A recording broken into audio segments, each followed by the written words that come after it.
Jadi masalah haji yang juga panitia akan tahu ke. Jadi panitia adalah wakilah. Panitia wakilah. Menyuata ka oi payah bagi mendum. Nyata sunan tak kali bagi indri kerja pajo. Haji pajo bukan je pajo kau nyan. Okey draw ke je pajo kan?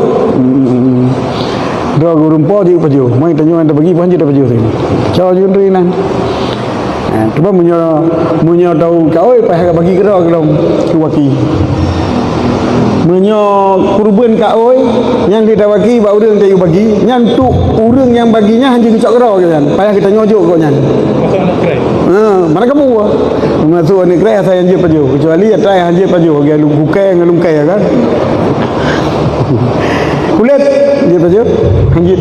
Hanya jual kungkoh kulit, hanya kublau, hanya tepu. Payah cang bagi je. Oh, buka urang ketim buka kuku untuk cang bagi je kulit dia. Kecuali tamlek. Tamlek urang. Lagi kurang katin, yang kurang kaya hanya cit, bantu hanya kublau.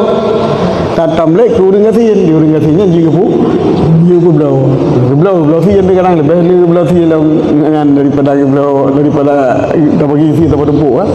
Cok kulit tu, mampu mesti yang lagi lah. Yang nasi. Jadi seluruh je payah sedekah, nyo kata kau. Kali tak boleh lama. Kali diblo li waki. Ya. Sudah lama. Empat demo kurban yang kata diblo. Betul tak nya? Yang demo, yang bahagiannya demo kurban tu betul. Yang kibah. Cuman Dekil diploy. Kat kau yang kau adu. Watai kakak nambah bahagia tanda kibah. Yang kebagi indra. Tak bagi 6 lagi sepernam kena, sepernam ke dia, tak pemeri. Moyo ke jambu? Tiba ke jampu. Hai watai bu penitia beruh menjampu kibah. Kak yang pun menyempu lagi kita pisah, payah pisah.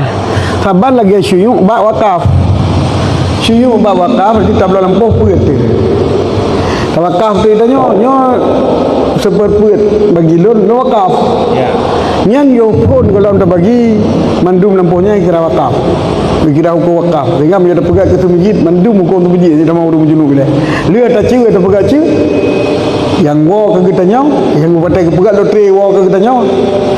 Yang berlaku ke masjid, yang je nak masjid. Menanjit dia ke tumpuk, pegat lotre. Yang tayen kepada si po yang kau benar nyangka hanya le kasih kau je menserkah mandum. Ini orang je kenapa pu? Yang pun dia menyampu mana lam data bagi. Jadi dalam arti syuyuk apa harta syuyuk adalah wajib taksim nyawa wakaf. Nanti bakal